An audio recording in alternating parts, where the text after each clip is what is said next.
Hi everyone, Paul here from FamilyWheels.ca with another car review for your growing family. And this week we're looking at a real workhorse for Honda. It's the CR-V, the second best-selling car for Honda in Canada. People love this thing, everyone from young families to retirees. It gives you that nice balance between a smaller SUV that still gives you that extra little bit of utility.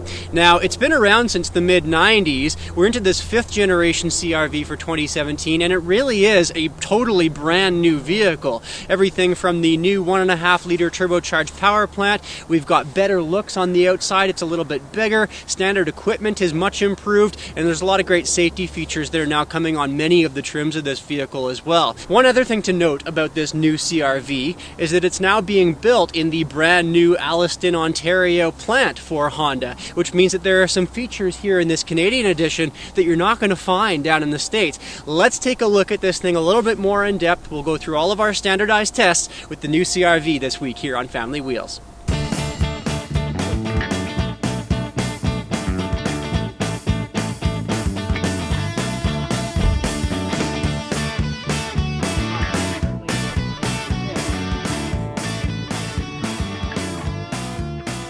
Well, while looks aren't everything in a car, I really think there have been some snoozers over the years when it comes to the styling department in the CR-V. Previous generations just really were very bland, particularly on the interior. But here in the 2017, that's not the case at all. I like the looks from the outside. And even though it is a little bit wider, the wheelbase is a little bit longer, it's a bit taller, a bit more ground clearance, it actually looks like a more compact CR-V just because of the lines that it's been given. And then when you step inside here, the interior styling looks really good, particularly in this touring trim that we're in here today. I'm very impressed with the seat comfort that we've got in these leather seats in the CR-V. My big complaint though is that for taller drivers, while this has become a larger vehicle, it hasn't changed in terms of legroom for the front row passengers, and it doesn't feel like it's 6'2". This car was really designed for me. I feel kind of scrunched into the driver's position. I can't put the seat back as far as I'd like. I can't drop the seat down as far as I'd like either. So I can't really find the perfect driver position, which seems weird because this is not a Japanese-made car, and it's such a big seller in Canada where we do have a lot of tall people kicking around. Now, I talked about this with the Ridgeline when we were testing that Honda vehicle just before Christmas.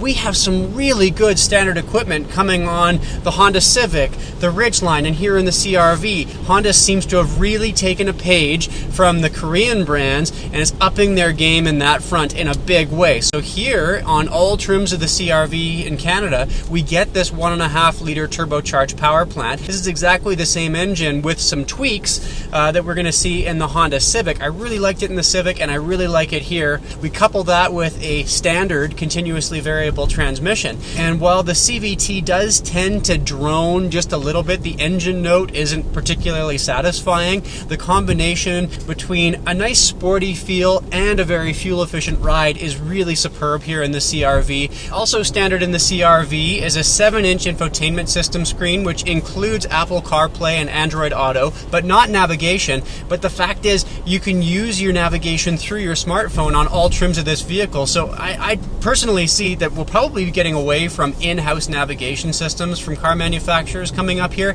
because Google's going to do a better job of it anyway. Now, this is a nice infotainment system with a touch screen, but also a good balance between hard buttons right on the dash for your climate control, so you're not always having to search through menus to find what you're looking for. The one thing that you do have to kind of hunt for is turning on your air conditioning or turning it off. There's no button on the dash for doing that, and you do have to go hunting for it a little bit. But for the most part, really slick, and the hands-free systems, the voice recognition, really good here in the latest CR-V too. And speaking of keeping it comfortable in here, we do have dual climate control standard, as well as heated front seats. A rear backup camera comes standard, so does a proximity key, remote start. This is a really well kitted out vehicle, which starts at around $27,000. Granted, that's a front wheel drive version of this car, and why we'd even offer that up here here in Canada as an option. I don't really know. If you do want to get into an all-wheel drive version of the CR-V, you're going to have to spend a few $1,000s on top of the base price. The plus side to going with all-wheel drive here in Canada, beyond the obvious, which is dealing with these sort of winter storms like I'm driving through right now, is that you're also going to get, with any all-wheel drive CR-V, Honda's suite of passive safety features like adaptive cruise control, lane keep assist, collision mitigation braking, auto high beams, safety features that we only saw in really high-end cars until quite recently. Or if you were to get it in a car like the CR-V, you'd have to spend a lot of extra money on that additional safety package. We saw this in the Highlander last week as well. It's cool to see this stuff becoming so mainstream, and it really does help keep you much safer when you're out on the road, because the car will take over for you if you're not reacting quickly enough. The previous generation of the CR-V had a top Safety Pick Plus rating from the Insurance Institute for Highway Safety, and while this latest generation doesn't have that information out yet, we're expecting nothing but good results from the IIHS with the CR-V. This vehicle's become even safer for 2017. So the CR-V is now using Honda's new design platform. This is the same platform that we're seeing with the new Civic as well. And Honda's done a great job here with ride comfort, with handling, with the noise levels here in the cabin. We're reaching about 61 decibels at 100 kilometers an hour with our decibel reader test here this week. That's really excellent for a non-luxury car like this, and for a car that has winter tires mounted on it right now as well. Nice quiet ride in here, and it corners really nicely as well. This 1.5 liter turbo has also gotten pulled out of the Civic, tweaked a little bit here for the CR-V, and the result is best-in-class fuel economy with a pretty peppy ride. Honda's saying that you should see about 7.2 to 8.7 liters per 100 kilometers, which is best in class in terms of fuel economy, but it's not a slug either, and that's why so many of these manufacturers are going toward 4-cylinder turbocharged engines, because you get that balance between fuel economy and also a little bit of extra performance too. The one thing I was disappointed not to see here in the CR-V is slightly better towing capacity. If we look at this compared to the Ford Escape that we were testing in the fall, that car, depending on the package that you could choose, can tow up to 3,500 pounds. That's a pretty decent sized trailer for a small sized SUV. Here in the CR-V, and I know that this is not really a towing vehicle, but you can still only tow about 1,500 pounds behind it. That's going to be pretty limiting in terms of what you can actually haul with this car.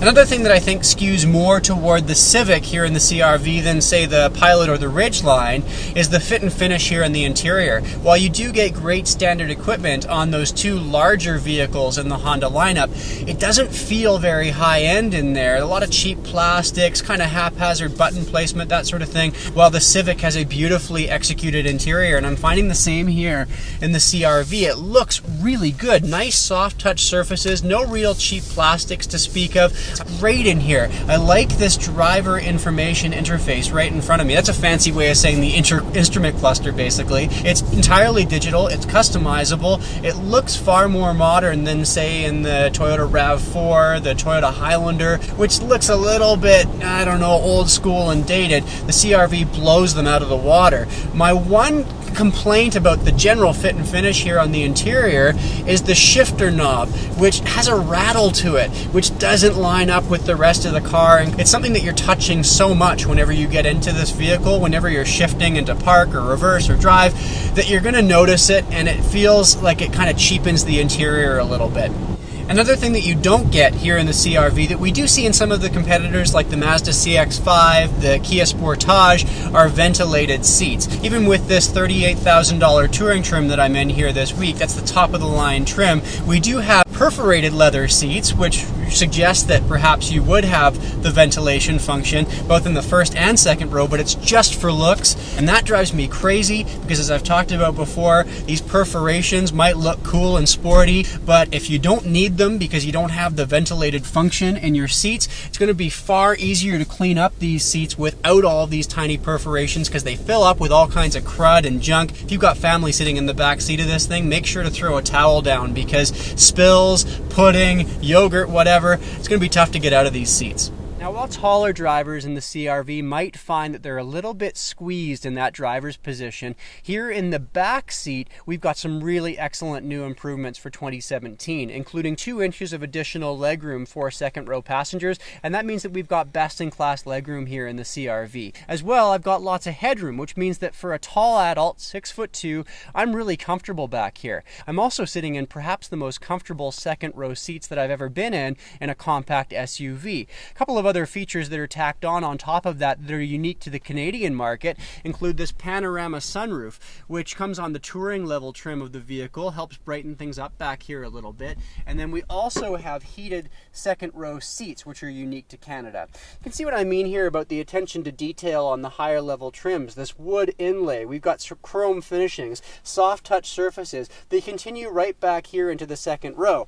Higher level trims also give you a couple of extra USB charging points back here, and we don't have much of a hump below the middle passenger here, which means that you're not going to be sort of perched up here if you do have 5 passengers driving around in the CR-V. And you're also going to find that if you've still got kids in car seats, that front-facing car seats fit in here really nicely. However, it is still a bit of a squeeze once you flip those around for younger kids. Rear-facing positions are going to give you about 9 inches of legroom according to our measuring tape test for the front passenger. That's a bit of a squeeze, but that is in line with that Toyota Highlander, a much larger SUV that we were testing last week. In general, I think that this vehicle, in terms of its size, is punching way above its weight class. This is a really impressive second row. Another dimension that has improved in the CR-V for 2017 is its cargo capacity. It now holds 1,150 liters worth of stuff in the back, and that's about 50 liters more than the previous generation. That gives you quite a bit more than the Subaru Forester, which is under 1,000 liters,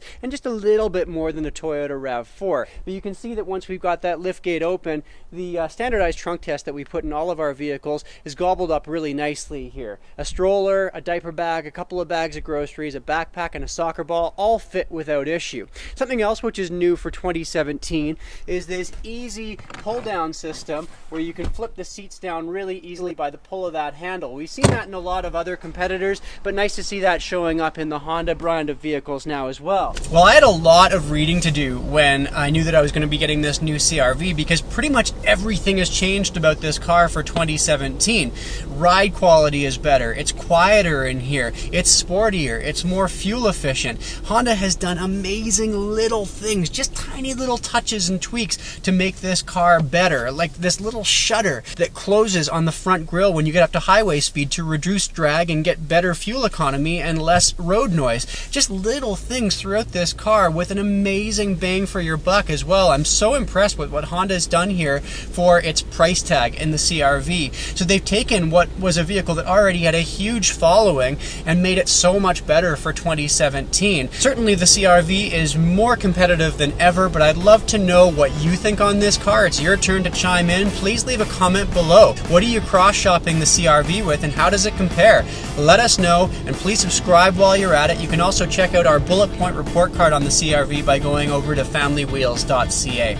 Next week on the program, we are in the Lexus IS 200T, a sporty little sedan from the Lexus brand that's focused more on young buyers. So let's see how that one stacks up. That's in 7 days from now. Until then, have a great week.